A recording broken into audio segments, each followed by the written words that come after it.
discípulos y maestros.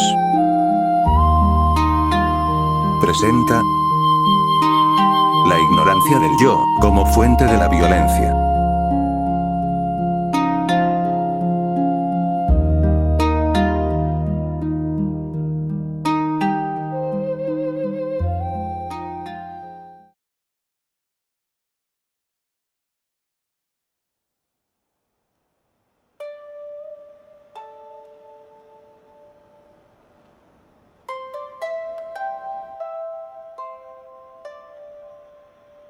Maestro, dijiste que la ignorancia del yo es la fuente de la violencia.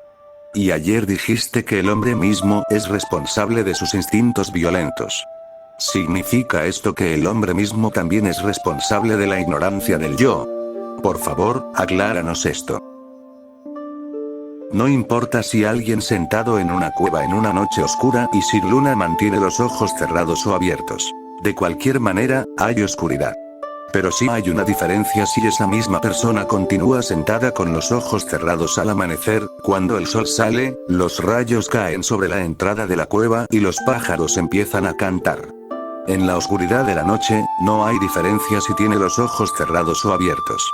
La persona en la cueva no es responsable de la oscuridad de la noche. La oscuridad está ahí, esa es la realidad de la situación. Pero si continúa sentada con los ojos cerrados y ve oscuridad al amanecer, será su responsabilidad. Si quiere, puede abrir los ojos y liberarse de la oscuridad. La vida de un animal es como esa noche oscura y sin luna. En esa situación, no hay posibilidad de autoconocimiento. Los animales desconocen su propia existencia. No tienen alternativa, ni libertad, ni posibilidad de conocerse a sí mismos. Por lo tanto, no se puede decir que los animales sean responsables de su ignorancia. Están en una noche oscura y no son responsables de su oscuridad. Por lo tanto, no se les puede atribuir ninguna culpa si no buscan el autoconocimiento.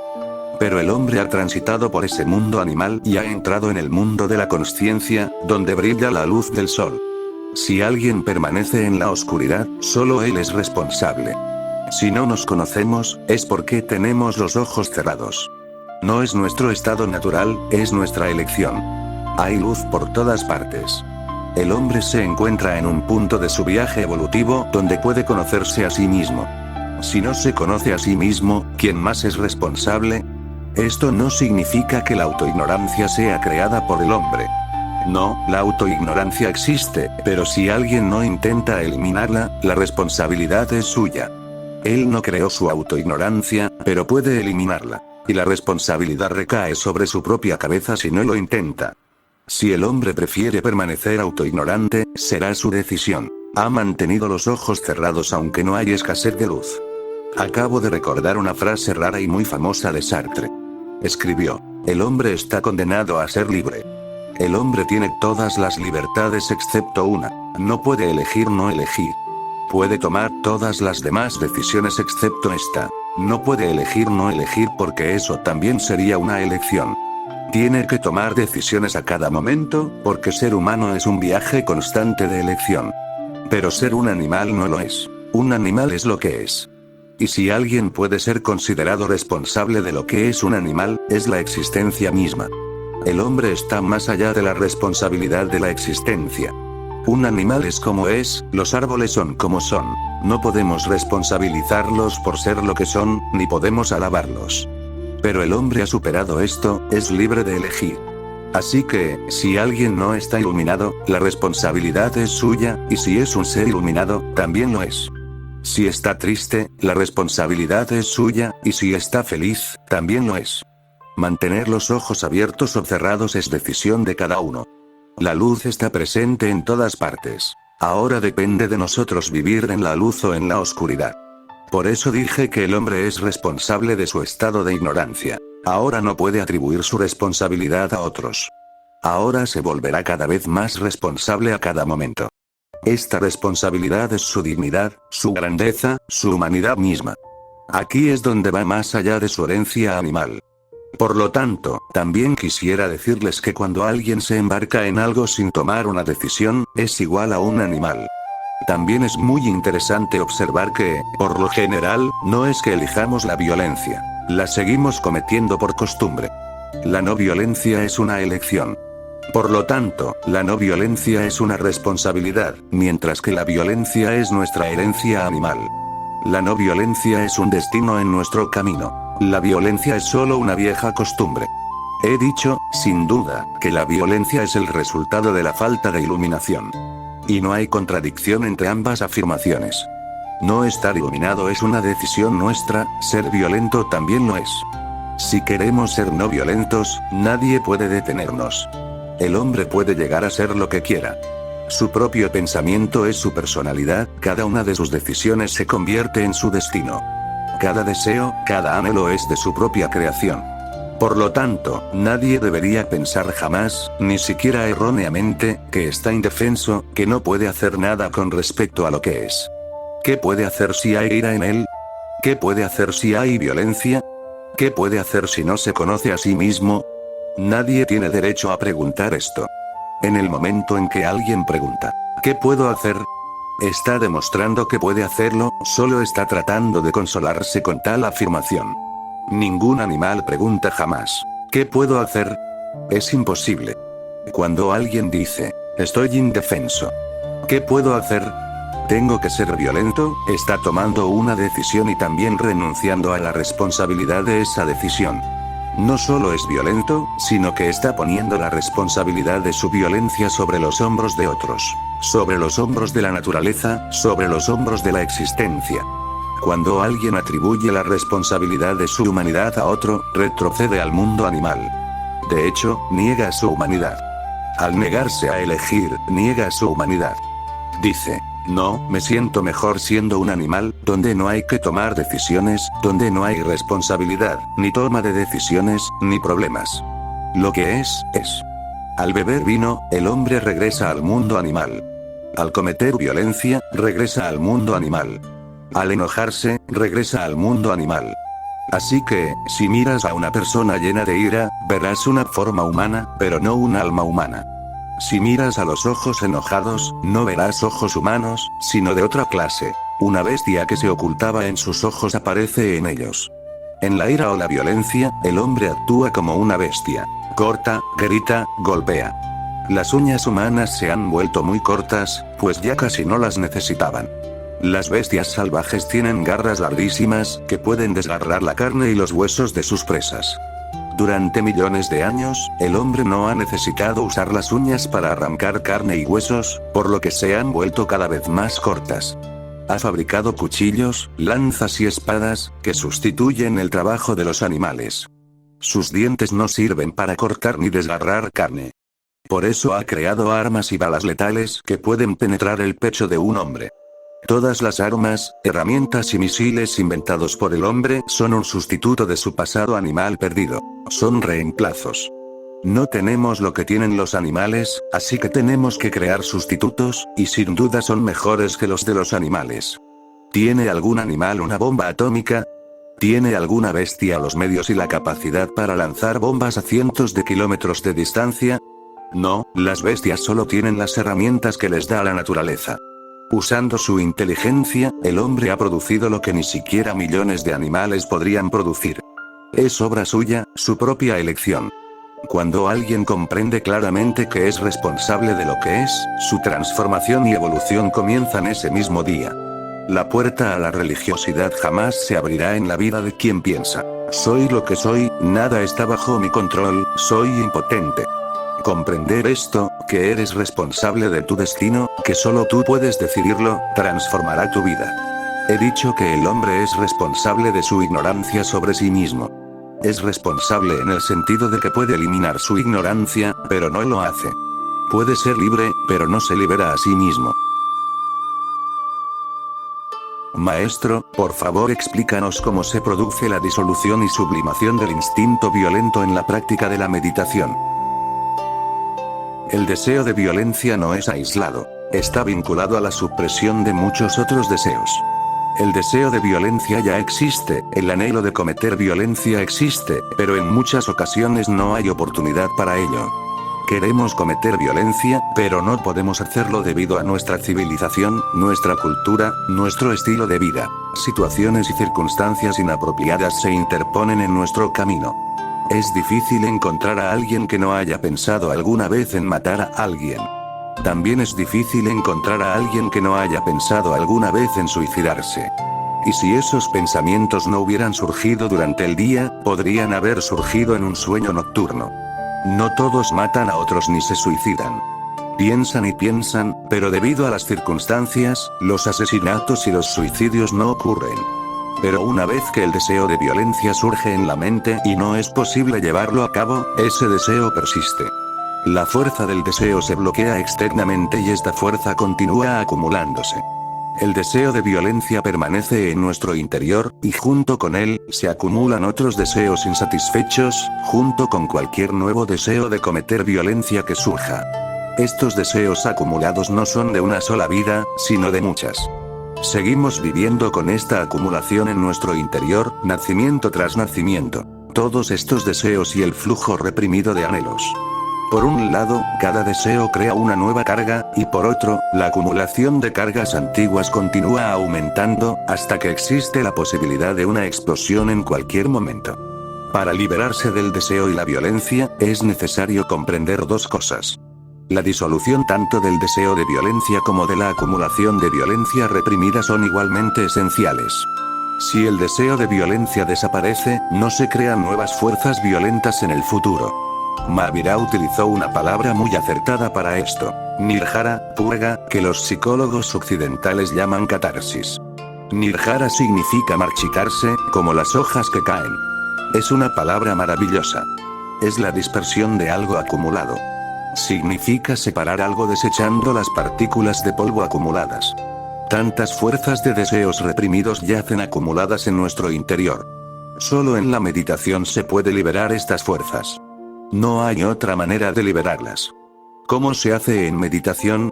Puedes hacer un pequeño experimento. Cuando sientas el deseo de golpear a alguien, te sentirás muy perturbado. No bromeo con este experimento.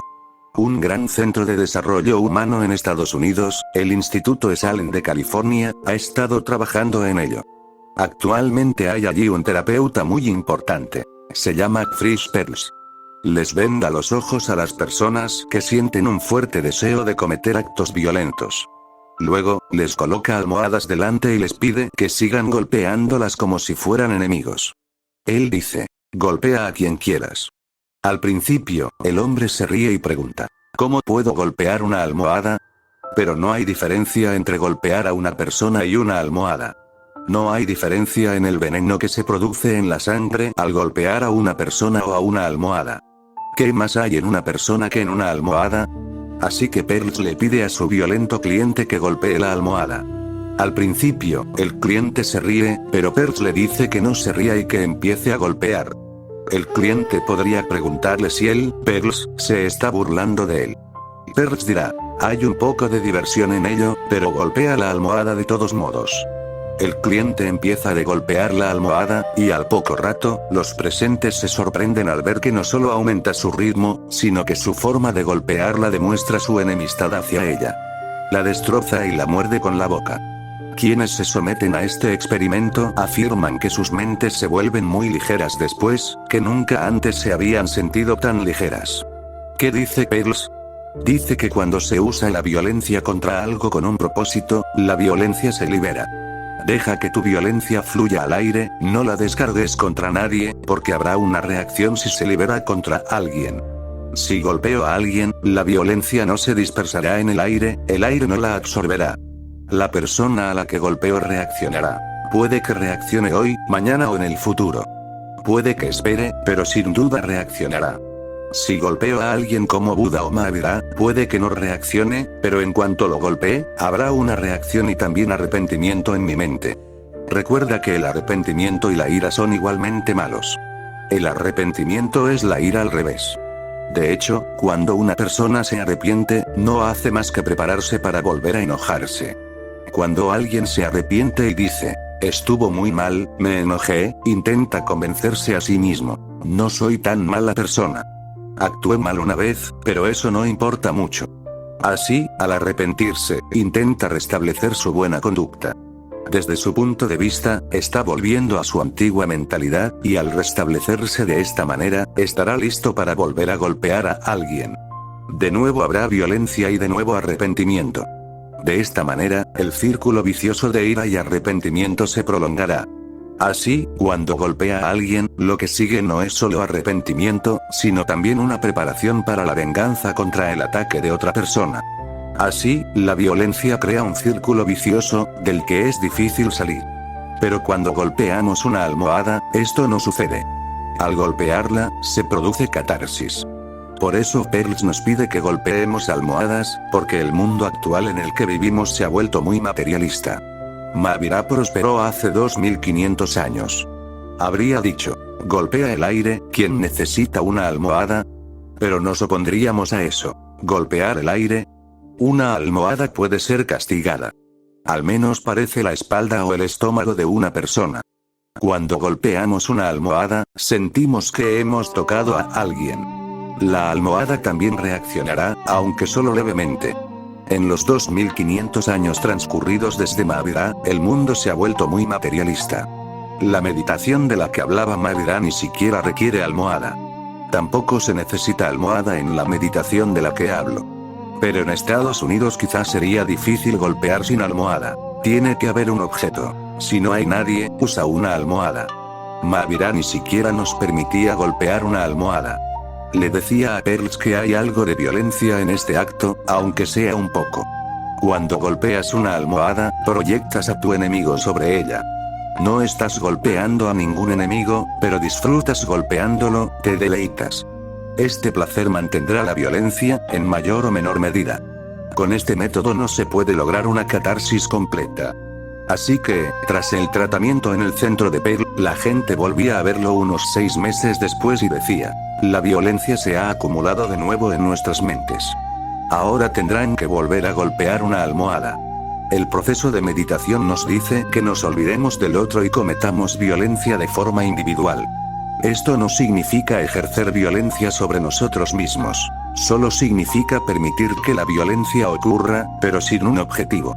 Los impulsos violentos reprimidos en la mente desaparecerán cuando grites fuerte, chilles, golpees el aire o saltes y bailes en tu meditación.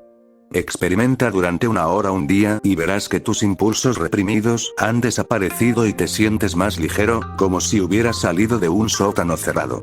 Ese día no podrás enojarte tan fácilmente como el día anterior. No podrás golpear a nadie con la misma facilidad que antes. La misma energía que te enrojeció los ojos ayer, los volverá azules como el agua de un lago hoy. Y te reirás de ti mismo, viendo cómo podrías limpiar el círculo vicioso de violencia que causa dolor a los demás.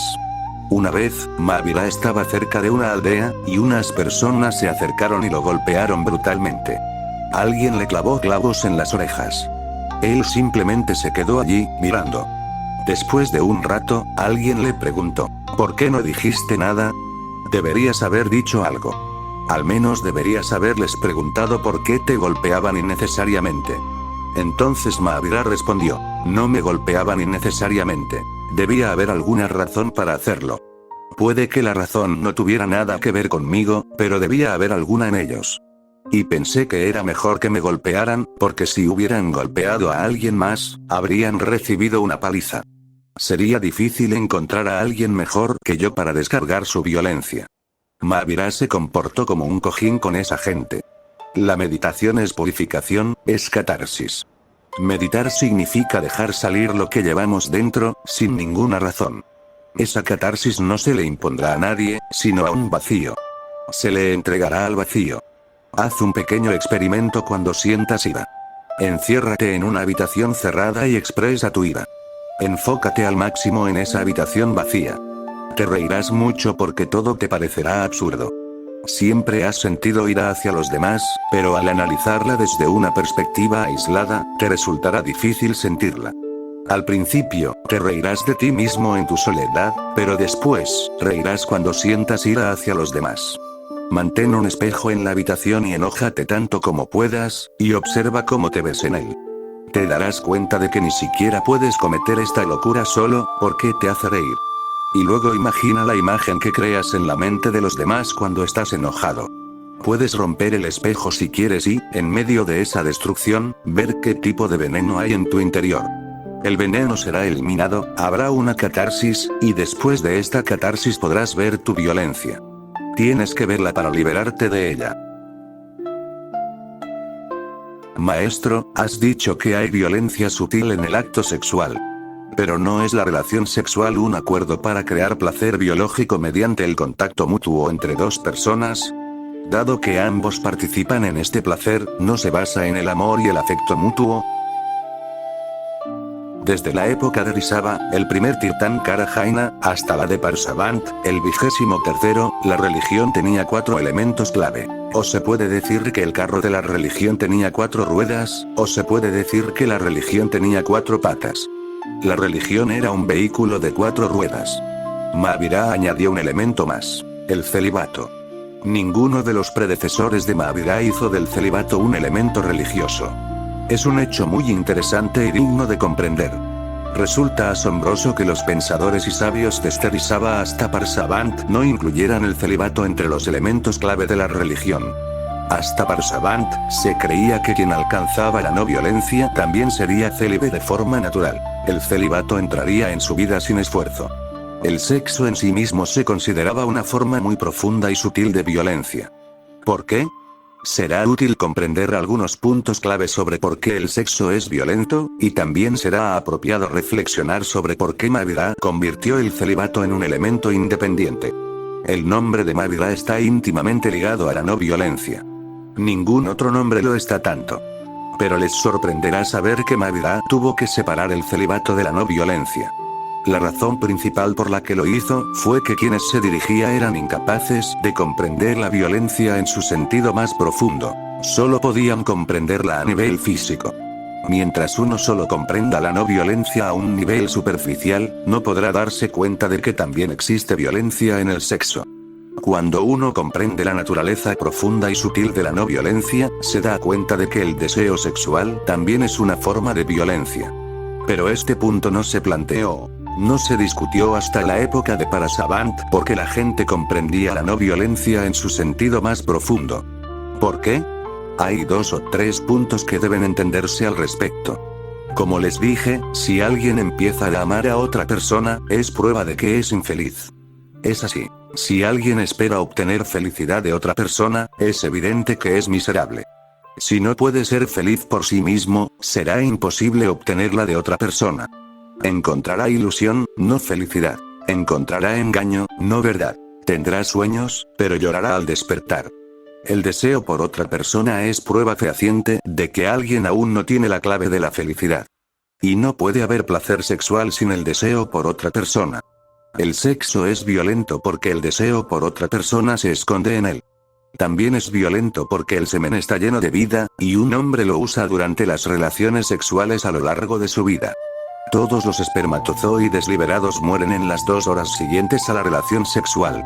Si un espermatozoide penetra en el óvulo de una mujer, comienza su camino como una nueva vida, pero el resto muere en 2 horas. Así, millones de espermatozoides mueren en un encuentro sexual. Esos espermatozoides son vidas en forma de semilla. Cada célula tiene el potencial de convertirse en un individuo, en una persona. Así que ya hay una masacre. La matanza de millones de personas en un solo acto sexual, y esta matanza es violencia. Es importante tener presente un tercer punto. Quienes han comprendido la no violencia en su sentido más profundo y auténtico afirman que todo individuo que nace, o al que has dado a luz, es creado por ti para morir. En realidad, el nacimiento es el comienzo de la muerte. Si el nacimiento es un extremo de la vida, el otro extremo será la muerte. Si un padre es responsable del nacimiento de un hijo, solo asume la mitad de la responsabilidad. ¿Quién será responsable de la muerte? Si una madre acepta la responsabilidad del nacimiento, solo asume la mitad. ¿Quién será responsable de la muerte? Cuando el padre o la madre asumen la responsabilidad del nacimiento, se convierte en una transacción deshonesta. ¿Dónde está la responsabilidad de la muerte? Por lo tanto, una mente plenamente no violenta es incapaz de asumir la responsabilidad de ser padre o madre. La razón profunda de esto es que dicha mente es incapaz de convertirse en la causa, el instrumento de la muerte de nadie. Dar a luz a un hijo se convierte en la causa de su muerte. Da igual que la muerte ocurra después de 70 años. El factor tiempo no influye. Así que todo se reduce a esto. La mayoría de los espermatozoides que se liberan durante el acto sexual mueren con seguridad en 2 horas, y los que sobreviven también mueren después de 70 u 80 años. El placer sexual sigue produciendo muerte, aunque parezca que está dando a luz. Este es el único engaño de la vida, que la muerte está escrita en la puerta trasera de la vida. Cuando entras en la vida, ves la puerta del nacimiento, pero cuando mueres, sales por la puerta de la muerte. Este es el engaño de la vida, que la felicidad está escrita en la puerta principal, y la infelicidad en la puerta trasera. Entras en la vida con esperanzas de felicidad, pero cuando sales, estás frustrado, ansioso, loco de tristeza. He escuchado una historia divertida. Un hombre en Nueva York había coleccionado muchos objetos maravillosos y los guardaba en un museo. Las piezas eran tan atractivas y asombrosas que quienes iban a verlas no dejaban de admirarlas y no querían irse. Y mientras no salían, otros visitantes que querían comprar entradas se quedaban en la puerta. No había otra manera de entrar, y era muy difícil gestionar toda la exposición. Finalmente, se les pidió a los visitantes que salieran porque la gente de afuera llamaba constantemente a la puerta para entrar. Así que el coleccionista inventó un ingenioso dispositivo para resolver el problema. Quizá lo aprendió de la naturaleza. El museo contaba con 10 o 12 salas. Para guiar a los visitantes de una sala a otra, se colocó un pequeño tablero con una flecha en cada una. En el tablero había una inscripción: más objetos maravillosos, con una flecha que apuntaba a la siguiente sala. Hizo una travesura y colocó la flecha más grande en el tablero de la 12ª sala, con la inscripción: por favor, continúen para ver objetos aún más maravillosos, cosas que nunca han visto ni de las que han oído hablar. Al salir de esta sala, una persona se dirigía directamente a la calle. Ahora le era imposible regresar. Un vigilante estaba en la puerta. Si quería volver a entrar al museo, debía comprar otra entrada y entrar por la puerta principal. Desde el día en que se colocaron estos carteles en el museo, no hubo aglomeraciones, ya que, con la curiosidad de ver más objetos asombrosos, la gente salía directamente a la calle. Una vez Confucio fue a ver a Lao Tzu y le dijo: la gente necesita que se le enseñe religión.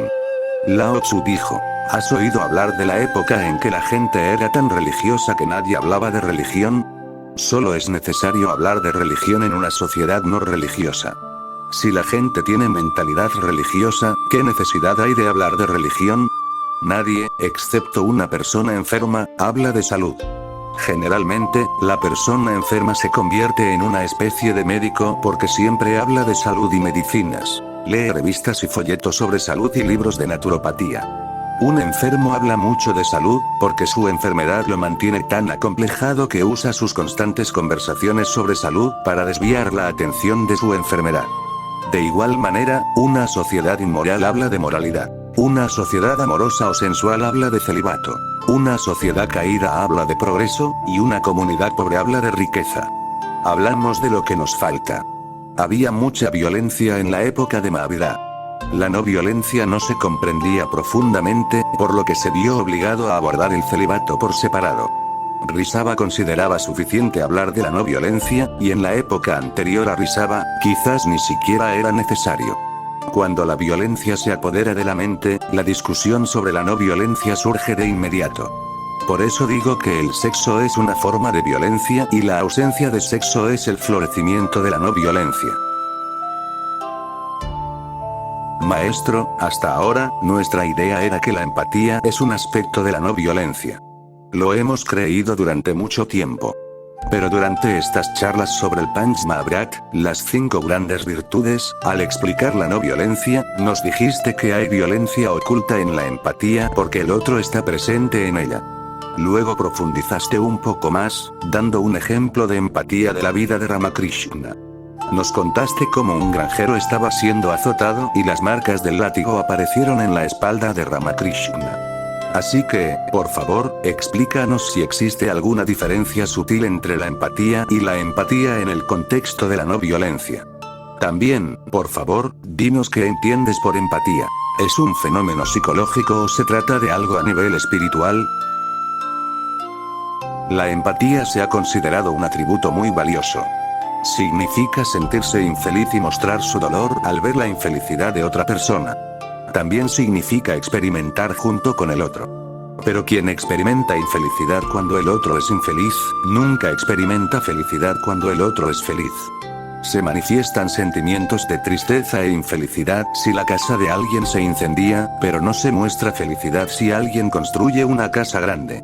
Es muy importante comprender este fenómeno. ¿Qué significa? Significa que la compasión es una especie de engaño. La compasión es genuina solo cuando experimentamos alegría por la felicidad ajena, así como infelicidad por sus sufrimientos. Pero solo podemos experimentar o compartir la infelicidad en la infelicidad ajena. A menudo somos incapaces de experimentar felicidad en la alegría ajena. Por lo tanto, no es correcto decir que podemos mostrar tristeza cuando alguien más está triste. Si pudiéramos alegrarnos por la felicidad ajena, entonces, y solo entonces, sería correcto mostrar tristeza por su infelicidad. Por el contrario, nos deleitamos con la infelicidad ajena. Nos deleitamos con las dificultades ajenas. Nos deleitamos plenamente con las miserias ajenas. Así que, cuando muestres tu dolor al compadecerte de las miserias ajenas, intenta examinar en tu interior si también obtienes algún placer en ese momento o no. En tal situación, sientes que eres quien muestra compasión y que el otro está en posición de recibirla. Cuando otra persona está en posición de recibir compasión, se convierte en un mendigo, y tú te conviertes en el dador sin ningún esfuerzo. Cuando alguien recibe tu compasión, te elevas a una posición superior, y él se vuelve humilde y modesto. Si miras en tu corazón, encontrarás una especie de placer al compartir tu dolor por su condición. Seguro que lo encontrarás.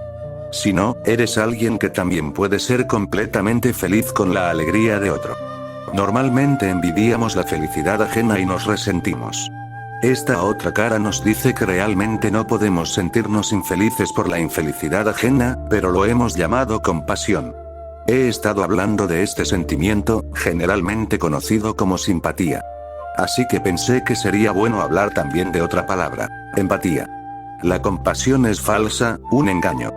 Si comprendemos plenamente, cuando nuestra compasión es genuina, experimentamos infelicidad en la infelicidad ajena y alegría en su felicidad.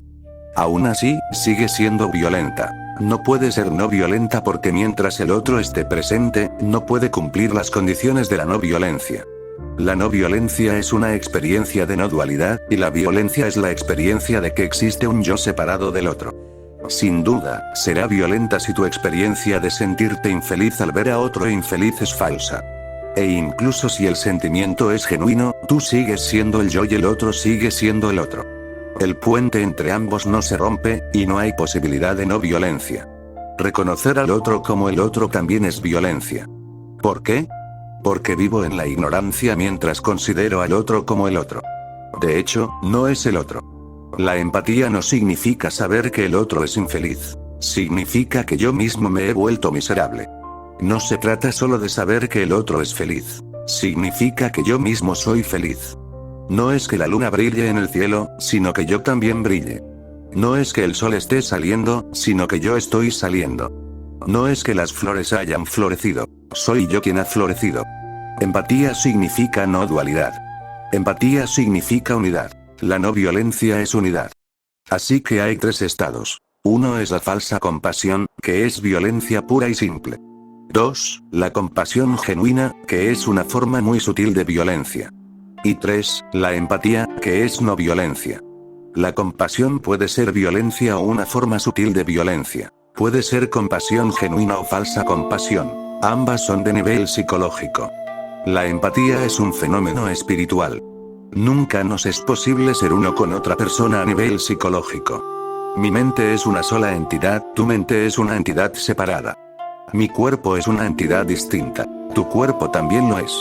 No es posible tener unidad ni unicidad a nivel físico ni mental. La unidad solo es posible a nivel espiritual.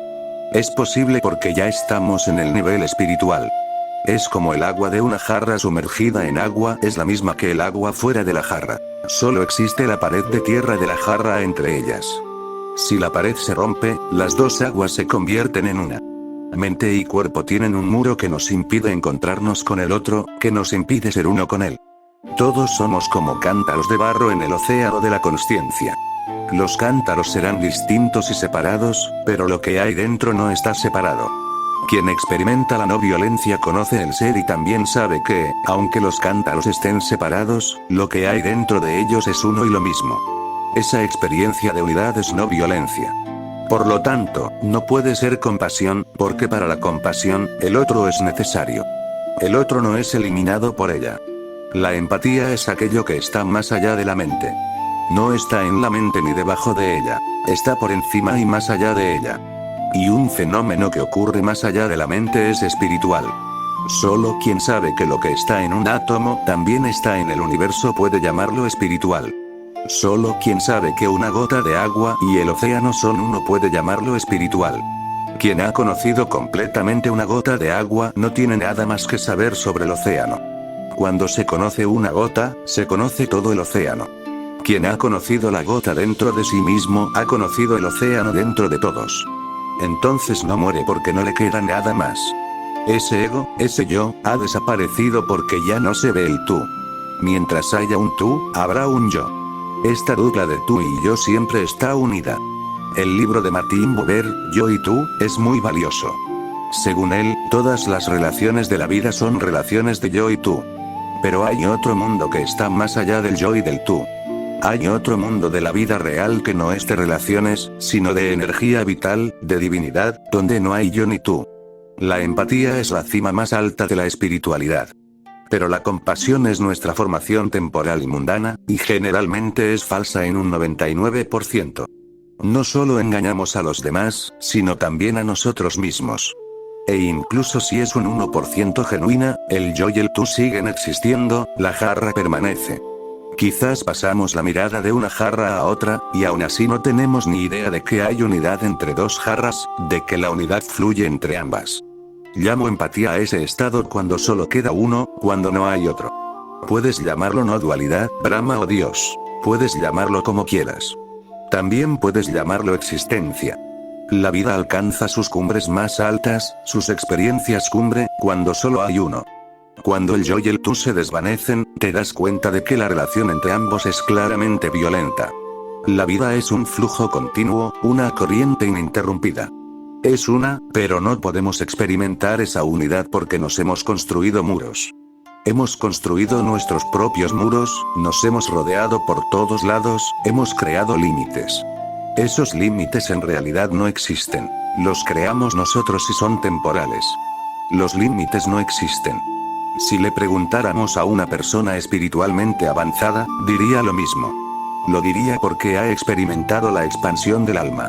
El científico estaría de acuerdo porque ha intentado encontrar los límites, pero no los ha visto por ningún lado. Si le preguntas a un científico, ¿dónde termina tu cuerpo?, respondería, es difícil responder a esa pregunta. ¿Termina con los huesos? No, no termina con los huesos porque hay carne sobre los huesos. ¿Termina con la carne? No termina ahí porque está cubierta de piel. ¿Termina en la capa de piel? No termina ahí porque es necesaria una capa de atmósfera, de aire, fuera de ella. Si no estuviera, no habría huesos ni carne. ¿Termina en la capa atmosférica? No, la capa atmosférica termina a 300 kilómetros por encima de la Tierra. Y si esta capa atmosférica no recibiera los rayos del Sol, tampoco estaría allí. El Sol está a casi 100 millones de kilómetros de la Tierra. Entonces, ¿mi cuerpo termina en la piel o a 100 millones de kilómetros de distancia? Incluso nuestro Sol estaría frío si no recibiera continuamente rayos de luz de soles más grandes. Así que la pregunta es, ¿dónde termina mi cuerpo? El científico dice, hemos investigado todos los supuestos límites, pero no los hemos encontrado. La persona espiritual dice, cuando miramos en nuestro interior, vimos lo ilimitado. El científico habla en un lenguaje negativo. Dice que no hay límites. La persona espiritual habla en un lenguaje positivo. Dice que es ilimitado. Ambas afirmaciones significan lo mismo. Hoy en día, la religión y la ciencia están muy cerca la una de la otra. Todos sus pronunciamientos son muy similares. El científico no puede decir dónde termina este cuerpo. Este cuerpo termina allí donde podría terminar el universo. A esta experiencia la llamo empatía. Cuando las estrellas no están lejos, sino que empiezan a vibrar en mi interior. cuando no estoy lejos de ellas y empiezo a danzar con sus rayos. Cuando las olas del océano no están lejos de mí, cuando se convierten en mis olas. Cuando no estoy lejos de ellas, cuando me convierto en parte de ellas. Cuando las flores de los árboles se convierten en mis flores y las hojas secas caídas al suelo en mis hojas, entonces no estoy ajeno a todo esto. No hay mayor engaño que la sensación de distanciamiento. Sentir separación es la mayor ilusión, pero seguimos cultivándola. Por otro lado, cultivar ese sentimiento es útil. De lo contrario, habría dificultades. No puedo decirte que tu dinero es mío. No puedo quitarte tu ropa y convertirla en mía. En términos mundanos, tu tienda no es mi tienda, tu casa no es mi casa. Cuando soy tu invitado, podrías decir, todo es tuyo, pero no lo tomo en serio y nuestro propósito está cumplido. En la vida cotidiana, esta separación parece funcionar, pero la vida no se limita a lo práctico. La vida no es solo tu tienda, tu casa y tu ropa. La vida no es solo tu medio de vida, no son solo tus cajas fuertes y armarios.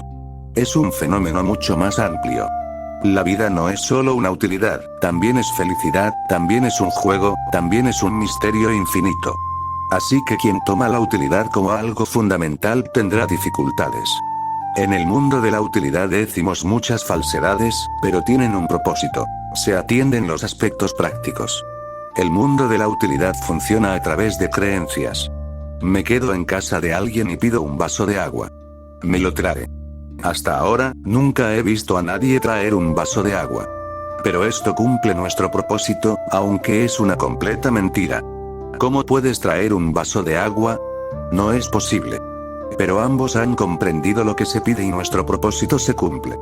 Pero la vida no es solo funcional. Está más allá de toda funcionalidad, más allá de esos arreglos temporales. Todos nuestros lenguajes son funcionales, indican algo y cumplen su propósito. Pero quien cree que la vida es solo funcional y práctica ignora los grandes misterios de la vida. Las puertas del gran palacio de la vida no están abiertas para él, no hay música de la vida para él. La voz de la existencia llama, pero no la escucha. En la búsqueda de la utilidad, no pierdas la vida que es no dual, ilimitada, infinita. Sigue buscándola más allá de la utilidad.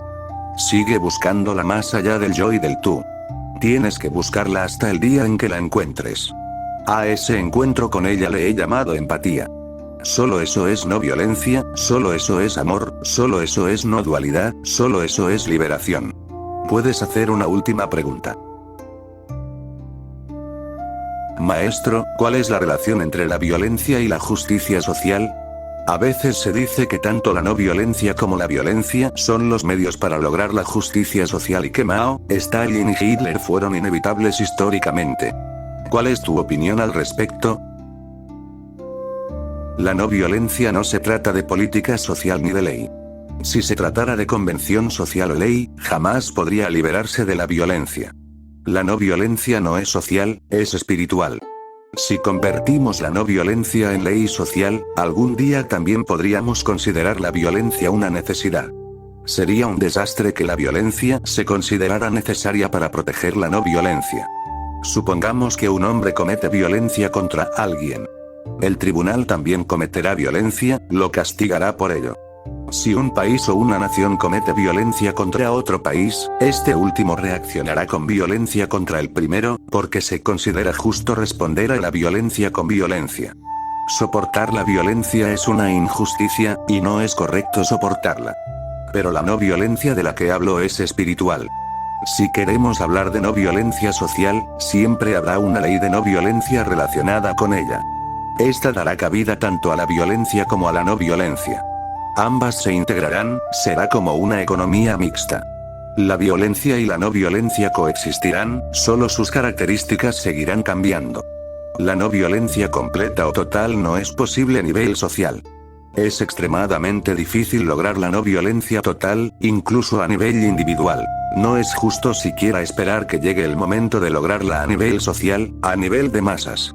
De igual manera, no es justo siquiera esperar que todos alcancen el autoconocimiento, pues es cuestión de elección. Si alguien quiere permanecer sin autoconocimiento, no se le puede obligar a alcanzarlo. Siempre existirá la libertad de alcanzarlo o no, siempre existirá la elección. Simplemente podemos esperar que cada vez más personas alcancen gradualmente el autoconocimiento. Pero hay un peligro que debemos tener en cuenta, y también les diré. Quien logre el autoconocimiento no puede regresar a esta sociedad nuestra. No regresa. No hay un nuevo nacimiento para él, porque los deseos, las esperanzas y los anhelos son necesarios para un nuevo nacimiento. Quien tenga deseos insatisfechos regresa para un nuevo nacimiento en el que los deseos persisten. Si personas como Mahavira o Buda regresaran para un nuevo nacimiento, sería porque al menos un deseo había quedado insatisfecho. Compartir con otros lo que sabían. Ese también es un deseo en su verdadero sentido. Si tengo algo que quiero compartir con los demás, regresaré. Pero ese también es un deseo, el deseo final. Pero cuando ese deseo se deja atrás, ¿cómo se puede regresar? Quienes alcanzan el autoconocimiento desaparecen en el espacio. Se unen con el gran cosmos, con la conciencia suprema. Quienes no lo alcanzan, regresan a la Tierra. A veces, la sociedad produce una flor de autoconocimiento. Esa flor florece, se marchita y su fragancia se pierde en el aire. Y entonces la sociedad continúa como antes. La sociedad no puede conocer la iluminación. Siempre la ignorará. Pero las flores de las personas autorrealizadas han estado floreciendo, siguen floreciendo y seguirán floreciendo en una sociedad que ignora la iluminación. La no violencia nunca podrá convertirse en una realidad a nivel social. Por lo tanto, quienes la han promovido a nivel social han admitido su presencia. No les quedó más remedio. La violencia continuará, y entonces la violencia y la no violencia serán dos aspectos de la sociedad, según la necesidad. Habrá no violencia cuando sea necesaria, y se adoptará la violencia cuando sea necesaria. Cuando la India luchaba por la libertad, el luchador por la libertad era no violento. Y al llegar al poder, se volvió violento. Era posible luchar por la libertad con no violencia porque no había margen para la lucha violenta. Pero al alcanzar la autoridad, el luchador no violento ni siquiera pensó en gobernar de forma no violenta. Los ingleses no usaron sus armas tanto como lo han hecho estas personas no violentas en este país. Quien considere la no violencia una cuestión de política o una conveniencia social, se volverá violento si surge la necesidad. Será solo cuestión de conveniencia para él ser violento o no violento. Pero Mahavira jamás podría ser violento bajo ninguna circunstancia. Para él, la no violencia no es una política ni un principio social, sino una verdad espiritual. No es una cuestión de conveniencia. Puede ser lo que quiera. Es su gran destino. Todo puede sacrificarse por la no violencia, incluso a sí mismo. Pero solo un individuo puede ser una persona no violenta. Y si una sociedad comete el error de volverse completamente no violenta, simplemente se volverá cobarde. No puede ser no violenta. Si una sociedad cree seguir la no violencia de Mahavira, surgirá una sociedad no violenta, pero una sociedad verdaderamente no violenta no es posible. Solo los individuos pueden ser seguidores de la no violencia de Mahavira. Por lo tanto, la sociedad que intenta ser no violenta creyendo seguir la no violencia de Mahavira simplemente será cobarde. Proclamará su cobardía como no violencia. Seguirá declarando su falta de coraje para cometer actos violentos. Pero si rascamos un poco la superficie, encontraremos corrientes de violencia fluyendo por debajo. Un cobarde también es una persona muy violenta, pero solo mentalmente. Así que recuerden, una sociedad no puede ser no violenta. Digo que nunca es posible. Es muy difícil, es imposible. Solo un individuo puede ser no violento. La no violencia de la que hablo no es una verdad social, es un logro individual. La segunda pregunta del interlocutor es: ¿son Hitler, Mussolini, Stalin o Mao inevitabilidades sociales? Si son inevitabilidades sociales, dejan de ser individuos. Un individuo es aquel que puede superar la inevitabilidad social, las compulsiones de la sociedad. Es libre, elige y toma decisiones. Pero si son inevitabilidades sociales, compulsiones sociales, dejan de ser humanos. Serán violentos como lo es la sociedad. Si no son individuos, dejan de ser humanos. Retroceden al nivel animal. Para alcanzar el nivel humano, es necesario superar la inevitabilidad social. Solo quien posee individualidad es un ser humano. Es quien puede decir: lo que soy es mi decisión, no la de la sociedad. Haga lo que haga, lo hago. La sociedad no me obliga a hacerlo. El comunismo cree que el individuo no existe, solo existe la sociedad. El comunismo cree que el hombre no crea la historia, sino que es la historia la que crea al hombre. El comunismo cree que no es la conciencia la que determina las condiciones sociales, sino que son las condiciones sociales las que determinan la conciencia. Así que, según el comunismo, el individuo no existe. No hay Mao, ni Hitler, ni Mussolini, ni Mahavira ni Buda. Pero las cosas anticientíficas que el comunismo sigue diciendo en nombre de la ciencia son increíbles. Ninguna condición social puede dar origen a un Mahavira. Y si una situación social dio origen a un Mahavira, ¿era esta condición social aplicable solo a Mahavira? Había millones de personas más en el estado de Bihar en ese momento.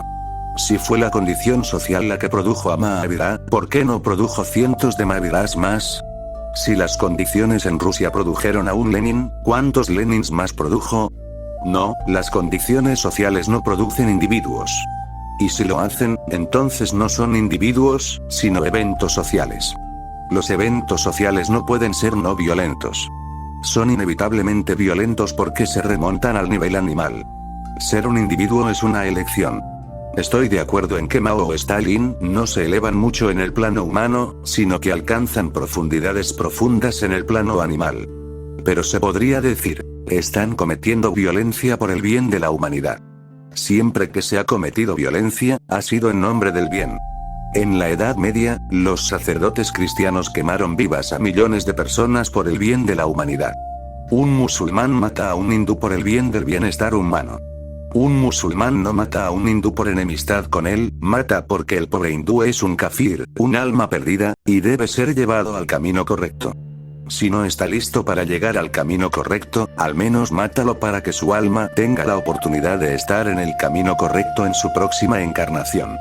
De manera similar, vacas, caballos y otros animales eran sacrificados en rituales llamados yagyas, para que fueran al cielo. De la misma manera, la gente ha estado sacrificando a personas de otras religiones en el altar de la religión, por su propio bien. El comunismo mata a millones de personas, por su propio interés. El fascismo destruye a millones de personas, por su propio interés. La violencia se propaga ferozmente, disfrazada de buenas intenciones. Es astuta. No ordinaria, sino astuta. La violencia ordinaria dice, quiero matarte por mi causa. La violencia astuta dice, quiero matarte por tu propio bien. Cada vez, el hombre cambia sus excusas. Ahora las justificaciones musulmanas, hindúes, católicas y protestantes han quedado obsoletas. En su lugar, el comunismo y el socialismo se han convertido en las nuevas justificaciones. Con el tiempo, estas también quedarán obsoletas. Para entonces, el hombre habrá inventado excusas aún más nuevas. El hombre no comete violencia porque esté justificada, sino que inventa justificaciones porque tiene que cometerla. Si analizáramos las mentes de Mao y Stalin, encontraríamos locos en su interior. Pero esos locos eran muy astutos y justificaban sus actos. Bajo el lema de la revolución social, la utopía y la llegada de la Edad de Oro, masacraron a millones y millones de personas. Pero esas épocas doradas nunca llegaron, y desde tiempos inmemoriales se ha masacrado a gente en su nombre. No llegaron épocas doradas ni en Rusia, ni en China, ni en Alemania, ni en Italia. Cuántas revoluciones han ocurrido en el mundo, cuánto derramamiento de sangre, y ninguna época dorada ha llegado jamás. Las viejas revoluciones empiezan a remitir, surgen nuevas revoluciones, con nuevas matanzas, pero esas épocas doradas simplemente no llegan. La experiencia de miles de años nos dice que el hombre desea cometer violencia, por lo que inventa filosofías para ello. Estas no son fatalidades de la historia. Muestran la inevitabilidad de la violencia en el ser humano, por la cual ha dado nuevos giros a la historia y luego ha hecho de la historia misma la base de su violencia. Para mí, aceptar la idea misma de la inevitabilidad es perder la dignidad humana. Quien dice que hay un destino que debe vivirse es un esclavo. Ha perdido su alma. Quien dice que no hay inevitabilidad en ninguna parte, que no hay obligación de hacer nada y que todo lo que haga será su propia elección, alcanza el alma. Tal decisión genera resolución en el hombre y en el alma. Hablaremos del resto mañana. Agradezco que me hayan escuchado con tanto amor y silencio. Para terminar, me inclino ante la divinidad que habita en todos ustedes. Por favor, acepten mi pranam, mi ofrenda de respeto.